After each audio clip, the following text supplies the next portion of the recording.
and I am the organiser of the Distinguished Gentleman's Ride here in Brisbane.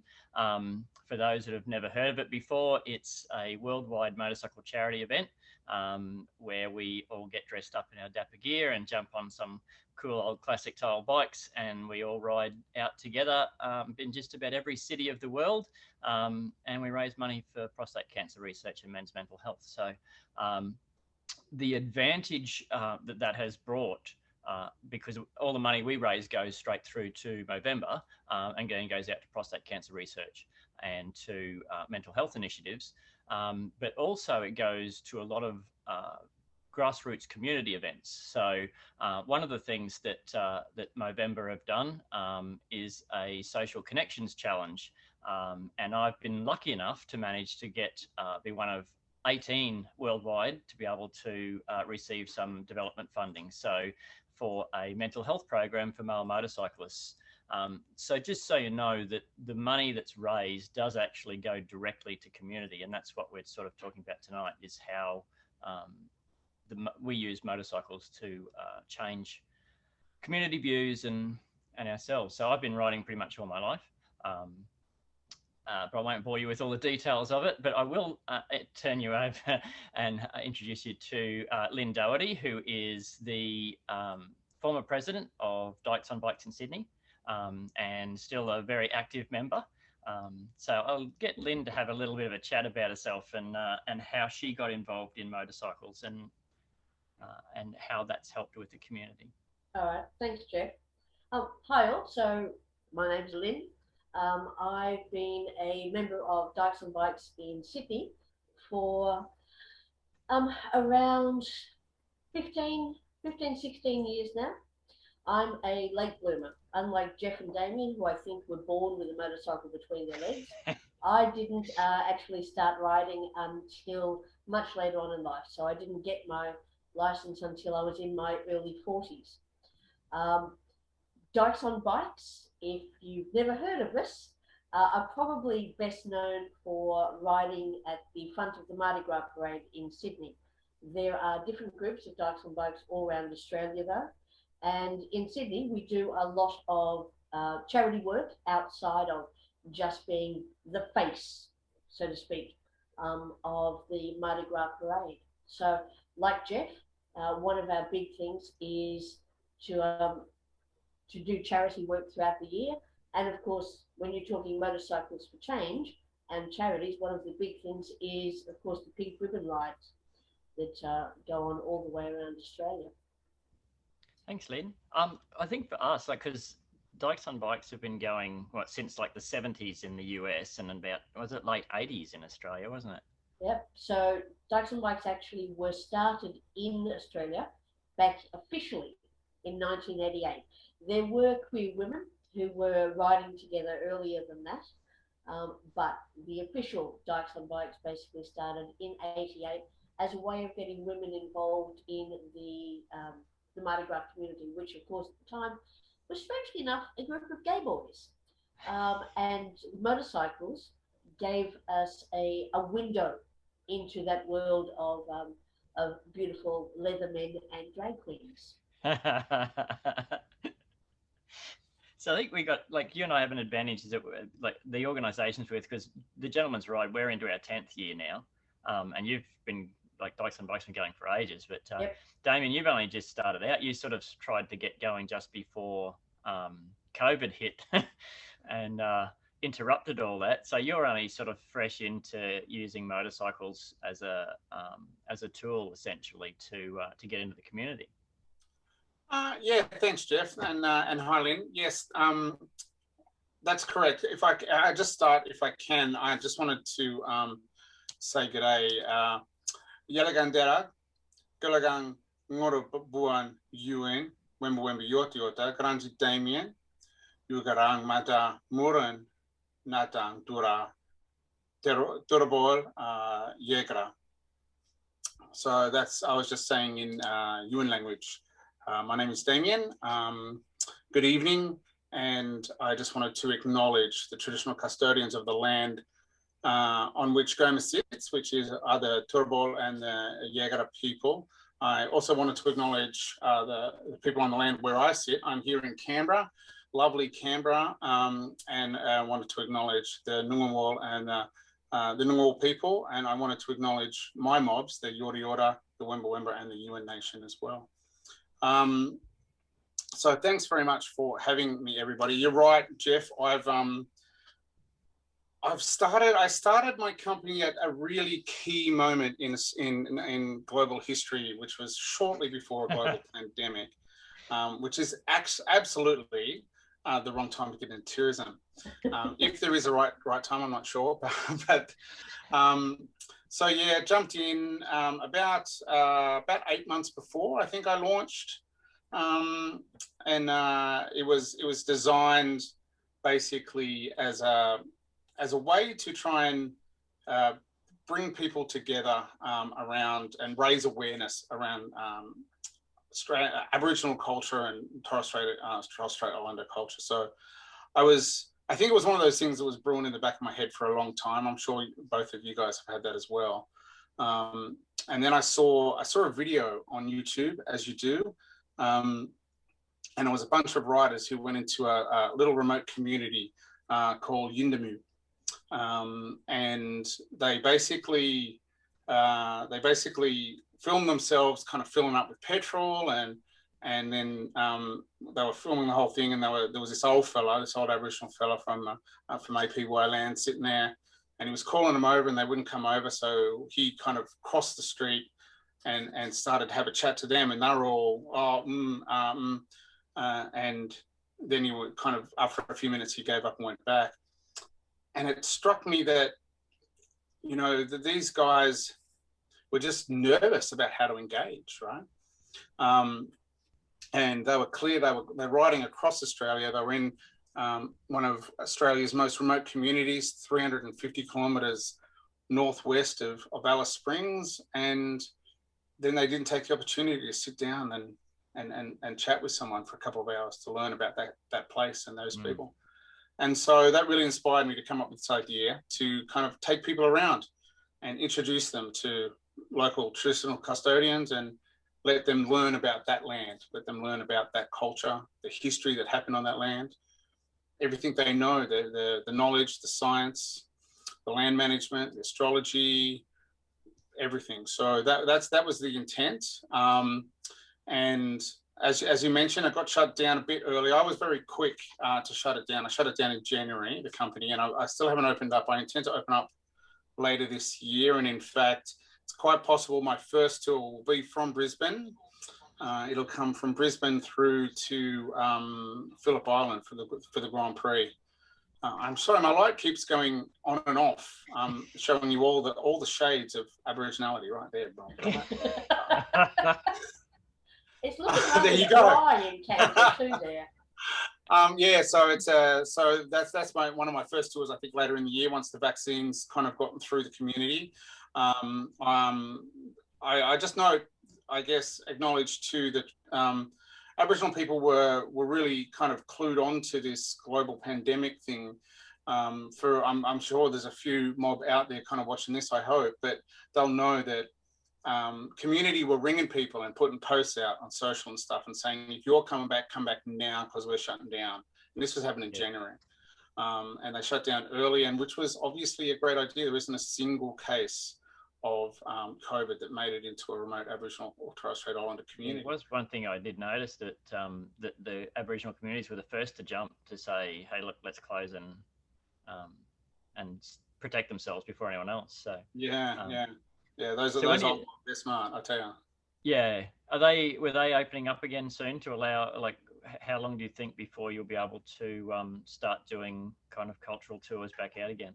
Oh, look, it's less a case of when I can and when I will, basically. Yeah. So I don't want to be the person who brings COVID into a community, right? And my tours have a maximum of 20 people, so that's 20 people, 20 potential cases. But there are people now who are riding around remote areas in Australia, in remote New South Wales and NT and SA and so on, and even WA, and passing through communities. So you're allowed to do that at the moment for some communities, not all, of course. but yeah, I'll start opening up my tours later in the year. And then, you know, there's Sydney and Melbourne ones, there's the big ones from Brisbane to Melbourne and so on. And just then we'll start to engage again.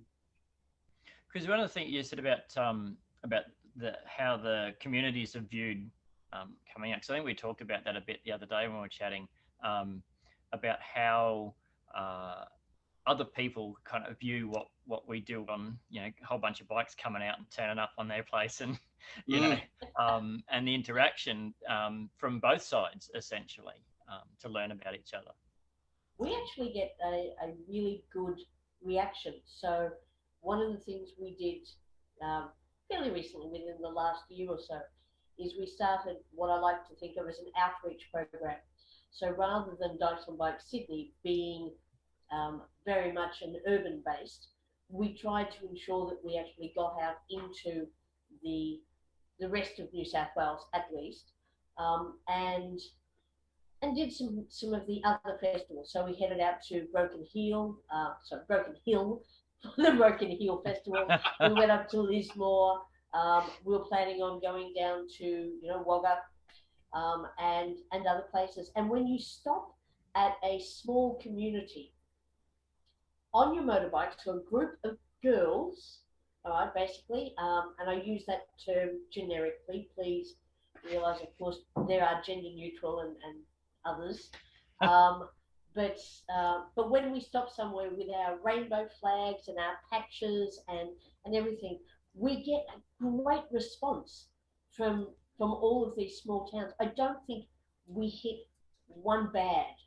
And there is part of, I think, the especially maybe the gay community, who think that when they get outside their comfort zone, they're going to have this negative feedback from the smaller towns, but we did not experience it at all. And I don't know whether that was because the motorbikes actually made it a little easier for people to open up a conversation. Because, you know, instead of saying, oh, like, hi, so you're a lesbian, who do you sleep with?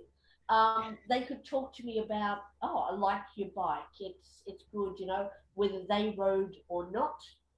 It was a starting point into the conversation. Yeah, so that was one of the things I'd wanted to bring up with us, was how the motorcycle itself is actually becomes the focus to open conversations around much more awkward or you know, questions that they might sort of think that, you know, that's a bit, I can't ask that, or I can't say that, but I can walk up and say, hey, you know, I love your BMW or something like that. And, you know, and I think yeah, to be able to, that way it's that little bit where they can get their foot in the door, and then maybe further along, they might, you know, broach subjects about more delicate things.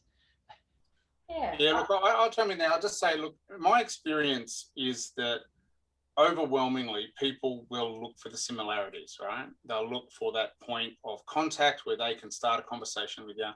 And it's easy around motorbikes because you don't actually have to like them to ask about them. It's just like you can ask, how come you're not dead yet? Like, what, you know, don't those things kill everybody, you know? But like, you get all sorts of questions, and I think it is that, and there's that point where people go further down the track and they start asking those questions. And I think for me, and I don't know if you guys have experienced too, I know, Lynn, you go on longer rides, as you say, around regional New South Wales. And I don't know how much you get out, Jeff, on the longer rides on your 650s, but you know, with a skinny seat. I'm talking about a skinny seat. We ride inappropriate machinery for stupid amounts of time. So, there you go. I love the catch line. Isn't that great? But just that that point where if you're out for a while, people start to lower their barriers and they ask those questions, right?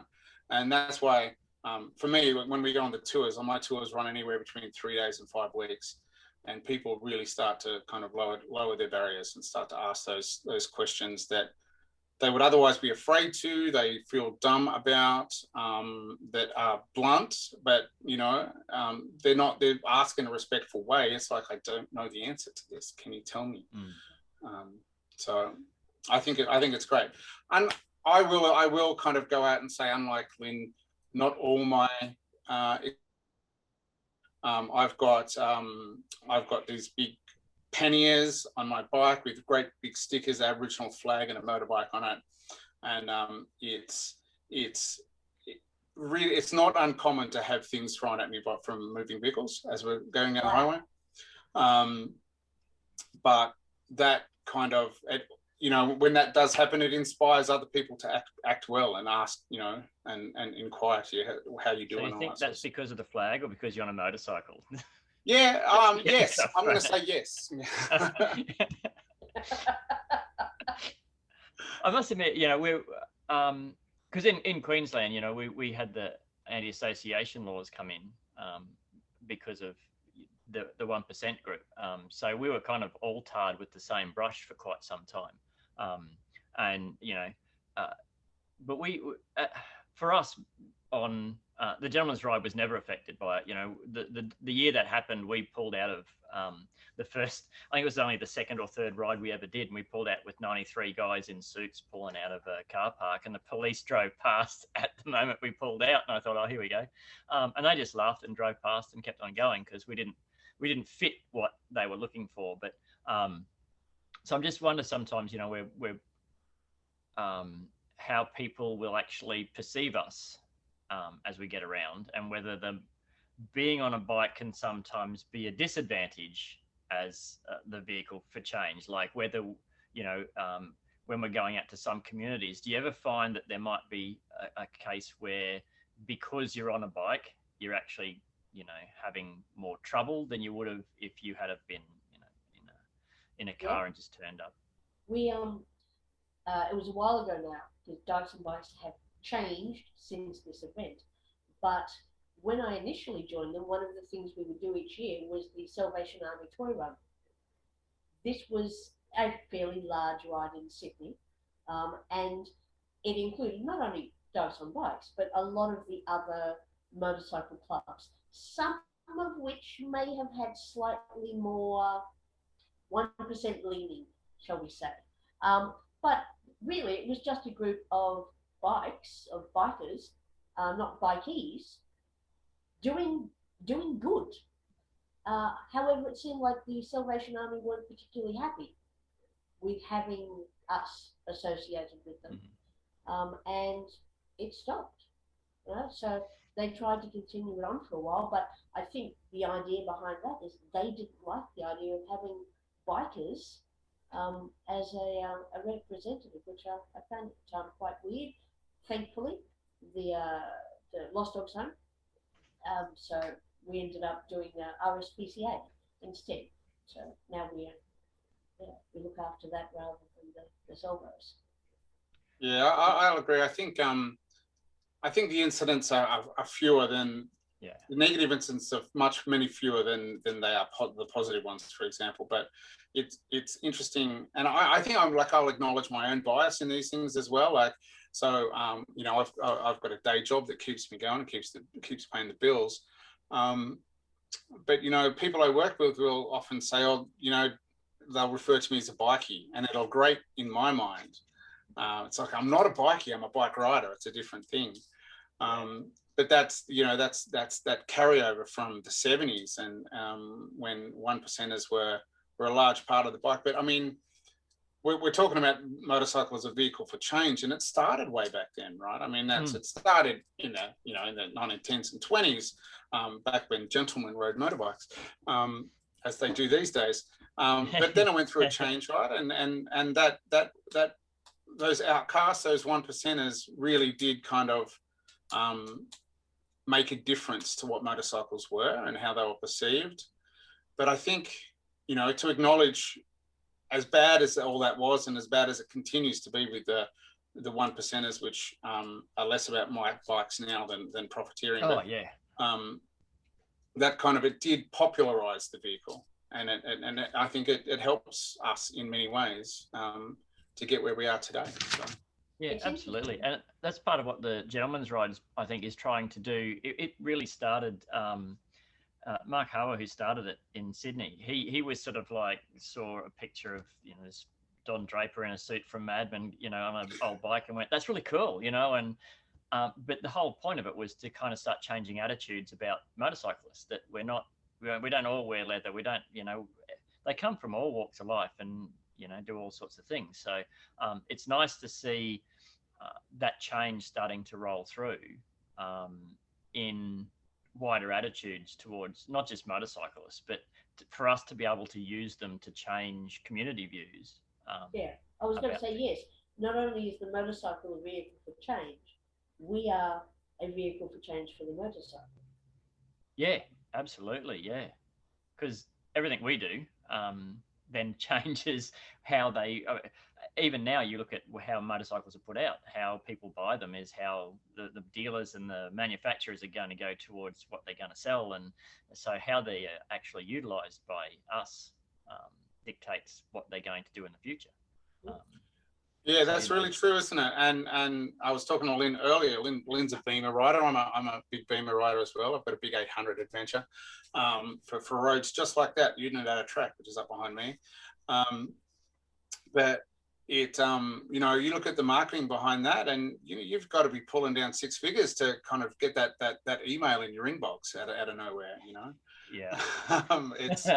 it's a different game, like, and you know, there's different marketing for different types of bikes, but it is across the community, across the most diverseness of the community, I think. Yeah. Well, I think one of the things I found out when I started, and remember, I'm not that long ago, so within the last 15 years, being a female, going into a bike shop, trying to find a bike which was suitable for me was nigh on impossible. I mean, sure, if I wanted to ride, and I loved my Honda CB250, I rode her everywhere, but trying to move on from that, finding a bike was hard. Finding people in the bike shops who were actually willing to deal with the female, not turning around and asking me where my boyfriend was, but now a lot of the bikes, I mean, Harley is bringing out bikes which seem to be specifically aimed at the female audience, which is, you know, a hell of a lot different from when my mother started riding back in the 60s. Yeah, it's certainly a lot different. I've seen it in the 10 years that the gentleman's ride's been going, because I mean, we get a lot of blowback saying, oh, why is it a gentleman's ride? Why, you know, it's not inclusive and that sort of thing. But mainly because it's actually for men's health. So it's the benefits go towards men specifically. But we have 20.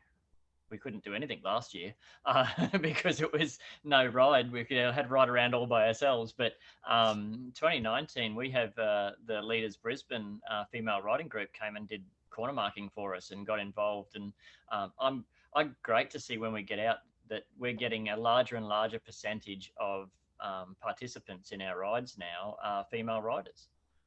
So the market's going to have to start swinging towards catering for female riders to a greater level. Otherwise, they're just at some point, the demand will be enough that someone will start making things for them. So, and it's starting to swing there now. My partner and her best friend both ride in the Distinguished Gentleman's Ride down in Sydney. So, you know, but you know, they have the whole thing. They've got their Kawasaki Zephyrs that they've, you know, put to bits and then put back together again to make them all nice and shiny and appropriate for the DGR.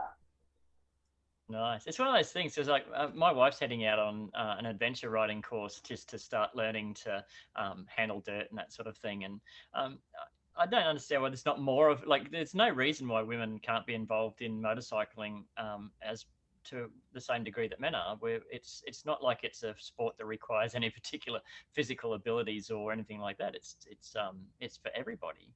Yeah, well, I'd agree with that, and we do. I mean, I do female-specific tours that are just for women, and the idea came from the fact that in most Aboriginal nations, there's a very distinct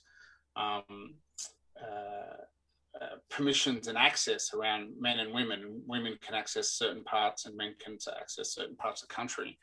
And so I do tours that I basically I lead the ride and organize and have the support truck behind, and then I kind of stop and women kind of go into this area, they ride into there and they meet the host, and then they go and do this sort of stuff. But there's more and more women. I think it's unfortunate. I think that at some point in the stage of a woman becoming a rider, they've got to stand up against the crap that they're given.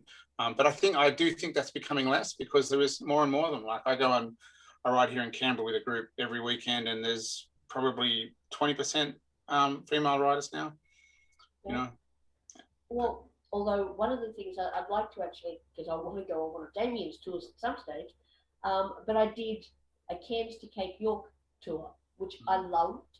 However, at 5 foot tall, put me on the Suzuki DZR 400, and literally I had to have people in front of me when I stopped, so that I could actually get off the bike.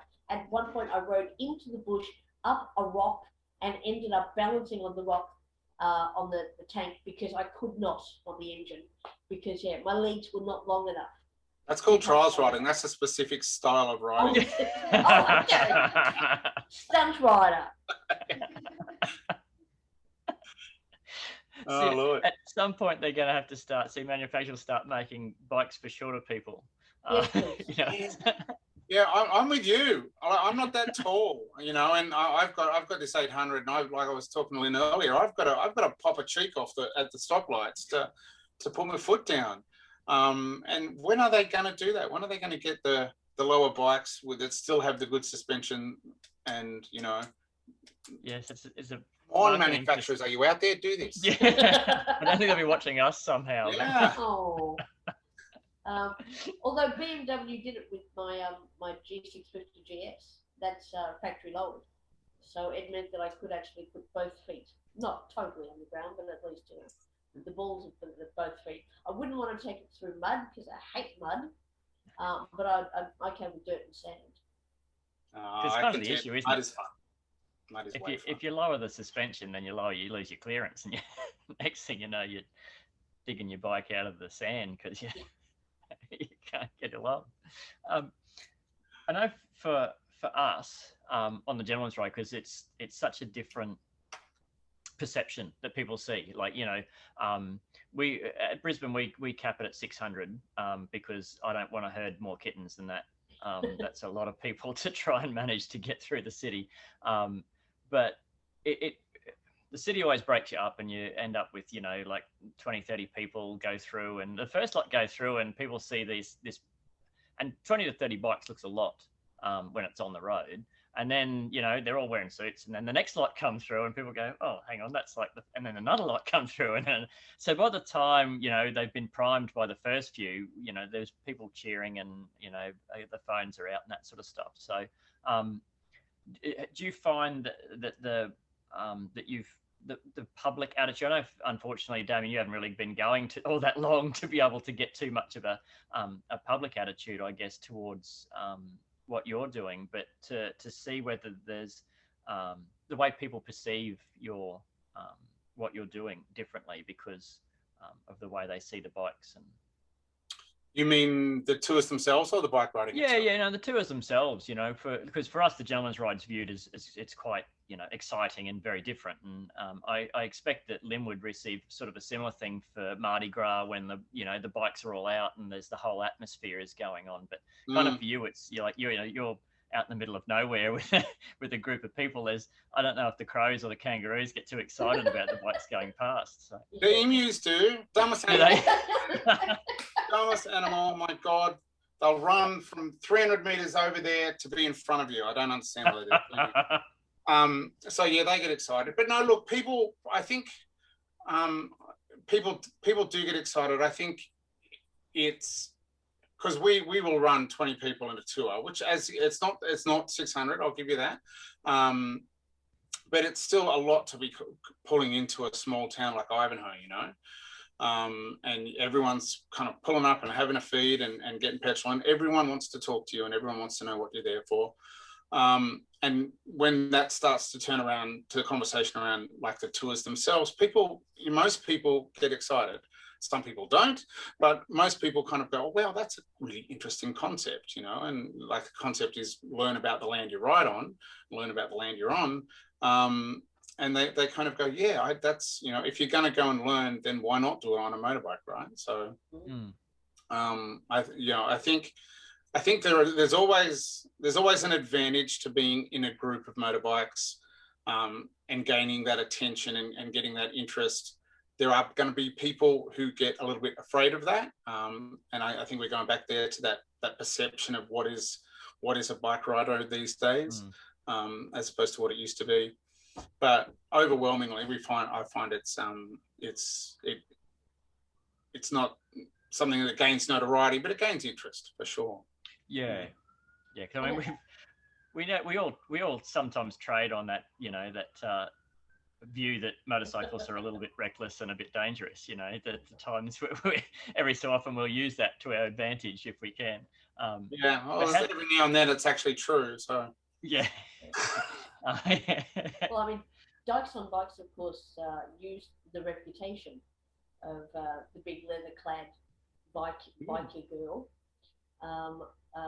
for good back in the late 80s, early 90s with when there was a lot of the gay bashings. So you had these girls out wandering the queer areas, trying to ensure that the community was safe. So sometimes it's not bad to have a rep. Yeah, I agree. And I see that quite a lot. You know, it's almost no matter where you go, motorcyclists are kind of the same almost the world over. You know, it's not just about looking out for themselves. They seem more inclined to will stop and help someone else rather than, you know, just keep driving past. Or it seems to be that we tend to be more, I don't know, we just seem to care a bit more about people around us that will actually stop and say, hey, that's, you know, that's not right. Or, you know, that oh, this guy looks like he needs a hand, so let's jump in and give him a hand. I think part of it is because we are more in tune with the journey. When you're in a car, you really are in your own world. You know, you've got your aircon on, you've got your music going, you are sealed from where you are. So I mean, it's one of the great things about Damien's, when you're actually taking people out into the land. The fact that you're doing it on a motorcycle means that you're going to have a more authentic experience doing it. But I think it's also one of the reasons why we feel more, because we are more open in being a rider than you are in your car, where you are just closed off. You are less likely to stop for people. And of course, riders tend to be more community-minded towards other riders. Jeff and I were talking about this a few days ago when we started, and the fact of, you know, the nod. I get really upset if I nod at someone, I don't get a nod back, and I do it in the car when I'm driving the car, and I give a nod to a bike as I go past. But I think we know what it's like, so we are more likely to stop, because we are, in some ways, and obviously using the term loosely, but we are a brotherhood of bike riders. So it binds us in a way that being in a car can't. Yeah, no, I'll back that. I was thinking the same thing, Lena said. When you're riding a bike, you're acutely more aware of what's going on around you, and like in a distance as well. So I think you see trouble, and you're more likely to then have the opportunity to pull up and help than a car driver might be. But the other thing, I'll back Lynn too on that community of riders. I lived in Jordan for a little while in the Middle East, and rode my motorbike around there for a couple of years. And then towards the end of my time there, I rode it from Jordan to London through about 21 different countries. Wow. There wasn't, so I think it took me about 4 months, and I think it must have been at least a third of that time, I was crashing on someone's spare bed or their couch or something because I just pulled up in a town and they were like, come stay at my house. You know, I'll take you a ride and we'll show you the local tracks, that sort of stuff. And this happened all through the Middle East and Europe, wherever you go. It doesn't matter what country you're in, what language you can and can't speak. People are all over it. And that link that they'll just approach you. I think you started the conversation with that, Jeff, and get you into it. But then there's that people care about you, you know.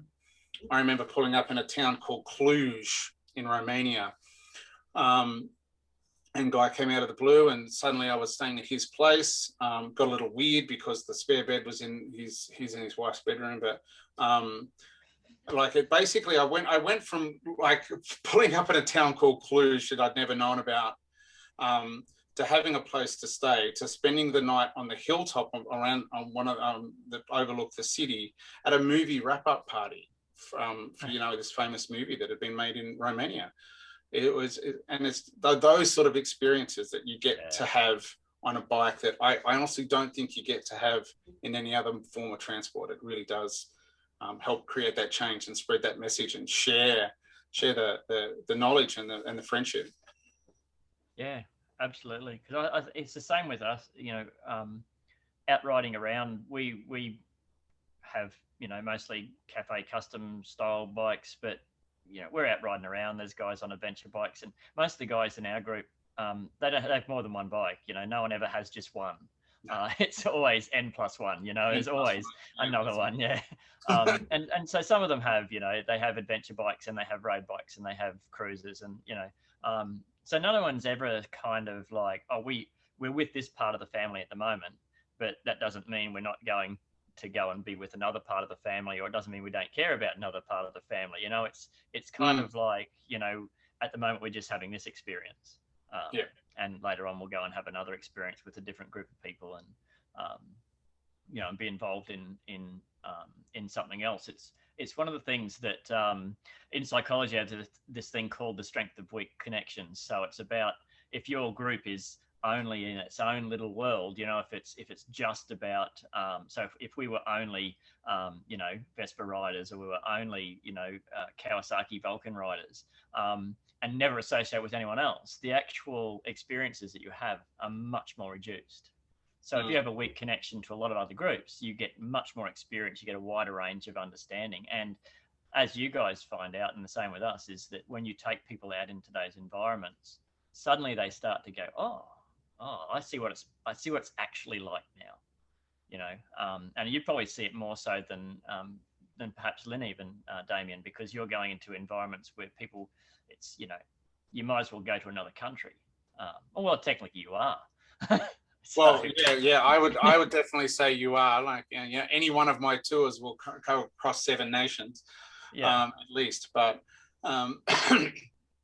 but you know, I think you're right. So you're right, and I imagine Lynn has, and yourself, you have these experiences, and all the tens of thousands of people are watching this this webinar right now. But you know, you go into a different part of Australia, and it seems like a different place, right? Yeah. But if you get to Yuendamu, or if you get to St Clair, St Teresa, these are quite literally, if you're from Canberra, it's literally visiting a different country. There's nothing in that life experience that you can gel with, that you can click with. There's nothing there at all. You know, maybe a jar of Vegemite, but I doubt it. So it's taking that time to understand where you are and the people and the history of that place is very worthwhile. And you know, that doesn't, I think, I suspect Lynn, and when Lynn goes on those big round New South Wales trips, has the same experience. You know, you pull in there with a bunch of mates, and it's a vastly different place. You want to sit in a pub and talk to people and learn about where you are, right? That's one of the big parts for me. That's the key part of riding, is those new experiences, meeting new people, tasting new foods, trying the local beer, and just learning about the place that you're in. That's something I think Lynn touched on too. It's about the journey, isn't it? Like, you know, we've got destinations which gives us a reason to ride, but the actual destination usually isn't the reason we go out riding. It's the trip, it's the journey that we're on. Is the whole point of it. We get there and then we go, oh, we got here, now let's just go home. We turn around and ride back. That's exactly it. Yeah. And quite often the journey is, like it is the most important, but like it's the most versatile and flexible as well. I remember, and I've done quite a few big trips around different places, Southeast Asia and the Middle East and Europe and stuff. But I remember distinctly riding across Austria one day, and my mission was to get to Switzerland. That was what I was going to do. But I was on an autobahn. I was bored out of my head, doing 160 kilometers an hour and still bored out of my head, right? And so I just turned left. I just turned left and ended up in Italy. I had no idea where I was going, but I had a great time, Yeah, we did. We were part of the Black Dog Ride from Sydney through to Alice Springs, and you're going through different places that you've never been to, and it wasn't about getting to Alice Springs. It was always about the ride with the people and getting around there, and just the differences in Australia are amazing. Get out of the city, people. Get out. I think that's the thing too. Like you don't realise how damn big Australia is. Like Damien's saying, you're riding through Austria and just turn left and go to Italy.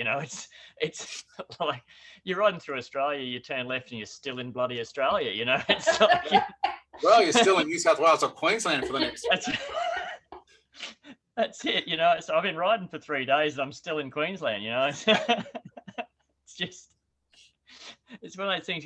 I think perhaps that we don't appreciate kind of how big the place is. And I think I was saying to Lynn that from my place, I can drive within half an hour, and I'm in the mountains.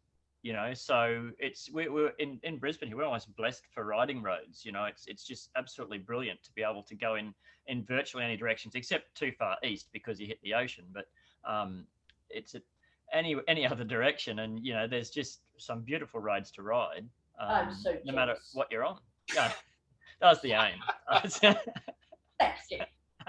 Yeah, Damien was telling me it takes him 6 minutes to get outside of town. Oh, really? I'm in the Brindabella Mountains. Yeah, sorry, folks. Yeah, we don't get snow. Join me. Come for a ride. It's fun down here. I'll come down in summer when it's warm. Fair enough. No, that's a fair call. I'll pay that. Yeah. That's one thing we also say is, in Australia even, there's very few times of the year when you can't ride. Even down south. I don't know, maybe Tasmania there might be a lot of times when you can't, but for most of us, I think we can ride just about all year round. Yeah. Yeah, no, that's right, and people take advantage of that, and it's actually like as a long distance rider, and it's how I plan my year. So I won't go into Central Australia in summer. That's a winter ride. Yeah. But as you say, summer around the Vic Highlands, around Canberra. If I'm going to do a Brisbane trip, it's autumn or spring. You can plan your longer rides around that ride all year long, and experience that vast diversity that this country has. Because I think there's a perception in Australia that we are a lot the same. I think that's based on the fact that it's a huge nation that basically speaks the same language. But every town is a little bit different than the last. And the characters you meet, some crazy people out there. It's fantastic. I love them. Yeah. They're absolutely nuts. But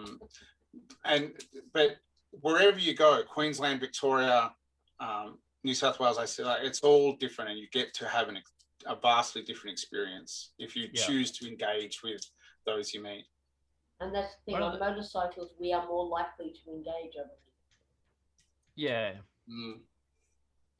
Yeah, something, it's a talking point too, is that coming in. It's one of the things we broached earlier about the motorcycle being the icebreaker that, we get into areas where people might not normally talk about other things. So one of the questions was about what sort of more delicate things might people get to talk about. So for us, on the gentleman's ride, it's not really much. We talk about prostate cancer and mental health, and those are two things that, for some reason, a lot of men have trouble actually talking about. You know, it's men will talk about mental health, but they won't talk about mental health.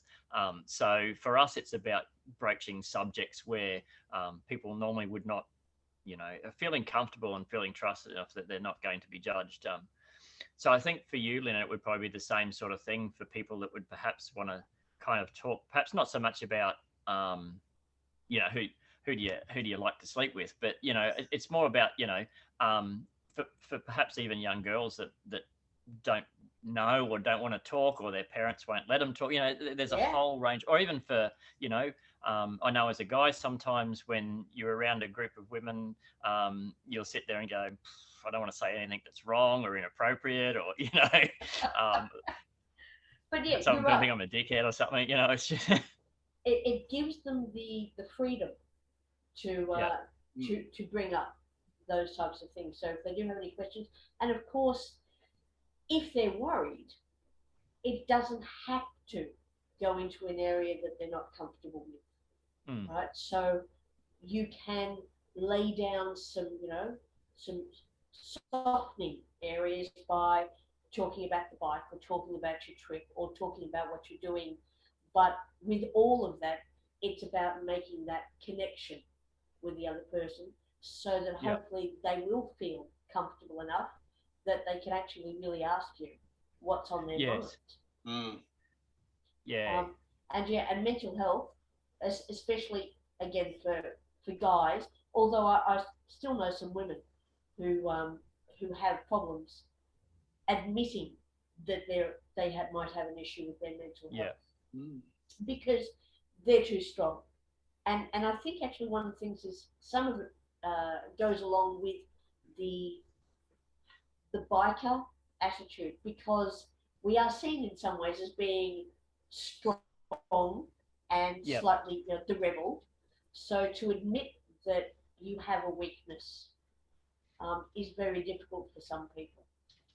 So if you can see somebody who is seen as strong and powerful and outside of the system talking about the fact that they have a problem, right, then it gives other people the freedom to also admit, well, actually, that's me too.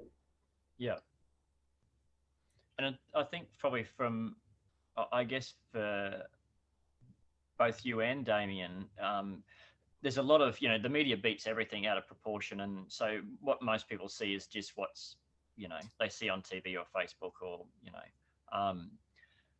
the opportunity to actually form their own opinions has to be strong too, to be able to meet people and feel comfortable enough to not want to offend anybody or say the wrong thing.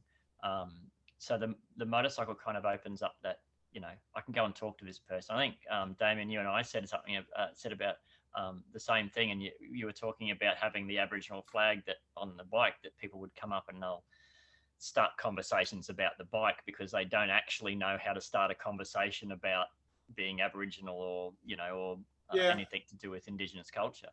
Yeah, no, that's right. It is. I mean, it is, as we've said a few times. I think it's a conversation starter, and, you know, and it does, as in my tours, like, it's a different thing when you meet people on the street, but in my tours, I'm very adamant about anything is open, but it has to be asked in a respectful way. And that conversation has to happen in a respectful way, and it always does on the tours that I've had, and for the majority of the time it does just in the street as well. You know, I don't. There are certainly points where people don't come up and say, "Oh, I don't want to be rude," but they do take a different tact sometimes. But I think, you know, there are questions. There are questions about where people want to discuss the concept of truth telling and what actually happened over the last 250 years. And people, you know, that's never been really taught in schools. And so people don't know. And how are they going to know unless they're kind of pointed in the direction of where they can find out? And that's kind of one of the things I do. And then I'm quite open to have that difficult conversation about what is the truth of the history of this particular land, whatever land we're on, for example. It can be, there's a lot of good stories, and there's a lot of stories that are tough in that space, and all of those stories are still going on. So those, that anyone can ask those questions about history, about, like it goes into Aboriginal people and the concept of drinking and and those perceptions that Aboriginal people drink too much, or that all Aboriginal people drink. I probably have a drink about once a month. I might have a beer. I'm a bikie and an Aboriginal man, so yeah, that's myth busted. So I know a lot of other people that drink a lot too.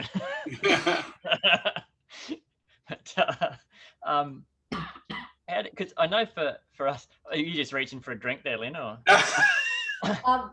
No. Wendy was asking to see. Oh, okay. What's on the vest behind me?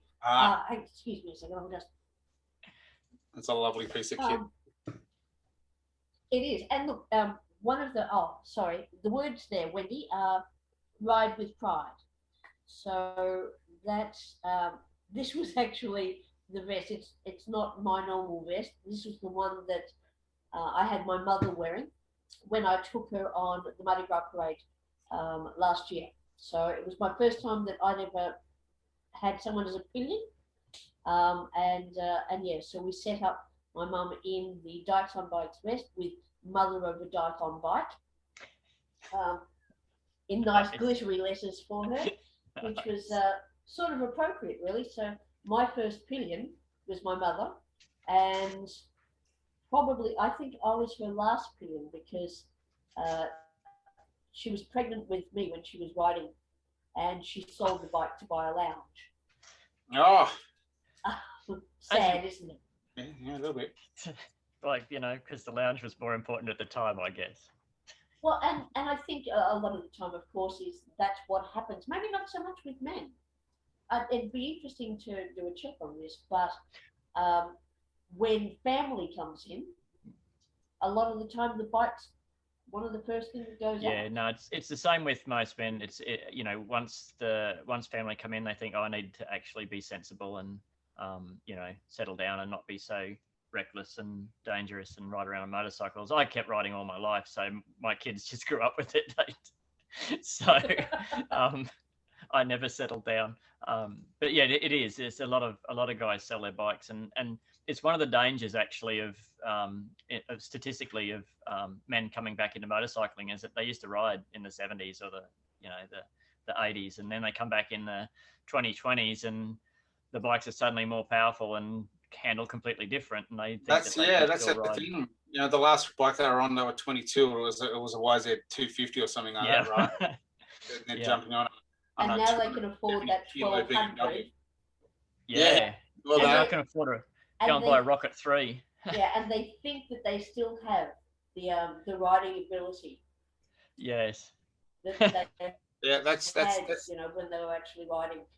That's the wonderful thing about men. We're mentally and emotionally always 20, I think. Yeah. And we never think that we're not 6 foot tall and bulletproof. That's right. We don't look like Don Draper, right? Yeah, that's right. Look at this. Don right here. How do you think with the future of motorcycle? Like one of the things here at the motorcycle exhibition is there's a fairly big stand for the e-bikes, so all heading towards electric stuff. And there's quite a few electric off-road bikes that look like they'd be a ton of fun, actually. How do you guys think of like the future of motorcycling? As far as, would you step into the electronic space? If obviously in the outback it's going to be a bit tricky to get a bike that's going to last the distance, but if they were viable, because they're damn quiet. Which is actually a problem. Which is yes. I one year I rode an electric scooter at the head of the Mardi Gras parade, and there was no noise, so nobody could hear me coming up. Which of course is bad for Mardi Gras because it's all about making noise. But it was so silent that I think it was a pedestrian danger with those type of bikes. Someone told me that they had horns that made particular noise to really keep people on the alert with the sound of it. So, well, I had a similar. I had an experience just this week at school. I got a little 5-year-old. I was dropping her at school, and yeah, almost got run over by an electric car because I didn't hear it coming. But I've since found out that in Europe they've introduced standards where electric cars have to make noise below 30 kilometers an hour. So they've designed them to make a noise, which is pretty cool. I think that'd be quite handy, especially if you could actually get custom noises. Like you could have your car making like a, Star Wars TIE fighter noise or something as it drives around. You could have some great fun with that, I reckon. Well, all of the people with their loud pipes save lives patches are going to have to rip them off and get something different. Yeah. Yes. But I think it's a great movement, and I think it would be really good. I'm dubious about the concept of long distance, being able to do long distance riding like I do. Not even really remote, but even in outback New South Wales, for example. I guess if you look at, who are those guys that do the long way this way and that way? Oh yeah, Charlie Bourne and Charlie Bourne. Yeah. Ewan McGregor. Ewan and Thingy, I think they're called. Yeah. And the other bloke, Ewan and the other bloke. So they just did it, I guess, from the bottom of South America to the top of South America. But in order to get that done on electric vehicles, they actually had to have a company putting in electric charge stations every 250 kilometers as they went ahead. Yes, it does kind of defeat the purpose if a great big diesel truck with a generator on has to follow you along to charge your bike up. Right. And then, it brings back all of that, all of that kind of challenge about what is an adventure ride if you've got a staff of 20 helping you through. That's right. So we're nearly out of time. Is there anything that you guys would like to add or finish off with that you think is important for anyone that's considering motorcycling or into going into the areas that you're in, or getting involved in any of your groups or that sort of thing? Basically, to me, the big thing is if you're thinking about it, do it. It really is that simple. And I think as a late bloomer, as somebody who did not get onto a bike until I'm a mature aged rider, you can, it doesn't matter whether you're 18 or getting up to 80. You can still enjoy the ride. It might be a little harder at one point and throwing the leg over, but it is so worth it. And I mean, one of the things that I was taught early on regarding riding was 4 wheels move the body, 2 wheels moves the soul. All right. Absolutely.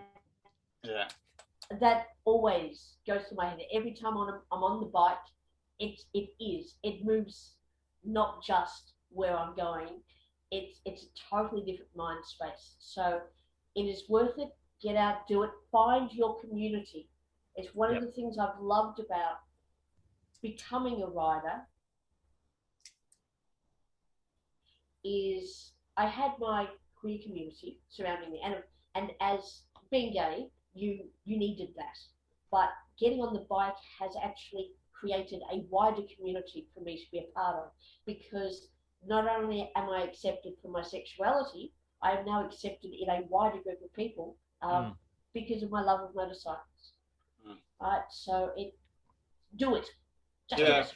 I would say the same thing. I say, if you're interested, ask questions of riders. Like, riders are gonna answer. We're always wanting to increase our community. And I guess the other things I wanted to quickly say before we get closed down here, we knew we were going to go longer than we were allowed to. But, I don't know why. I just think, I think that the thing that you guys do, Jeff, is really great. I think, it's really inspiring because it is people get into riding because they want to kind of clear their heads. It's a big thing. It's that space that people create. So I find that really inspiring. So it's another way to enter. And Lynn, like your mob used to inspire me when I was a young fellow, when I was 18, and I used to go from Helensburgh into the centre of Sydney on every Saturday night. And, you know, once a year Mardi Gras was on, I'd go and I'd like, that was an inspiration for me, seeing those bikes roar up that street at 2 kilometres an hour, just revving. Fantastic stuff, right? Just, you know, like you're leading the parade, you got to go parade speeds, but it was great. So I think ask questions, not only of riders, but once you do get on a bike and you get out there, ask questions of the people you meet. Stop, take time, learn about the place you're in. That's my big thing. That's the enjoyment of a ride. Thanks, Damien. Thanks, Lynn. Thank you very much for zooming in and having a chat, and I'm sure we'll probably have a few more chats over the time now that we've met up together. So thank you very much. Thanks.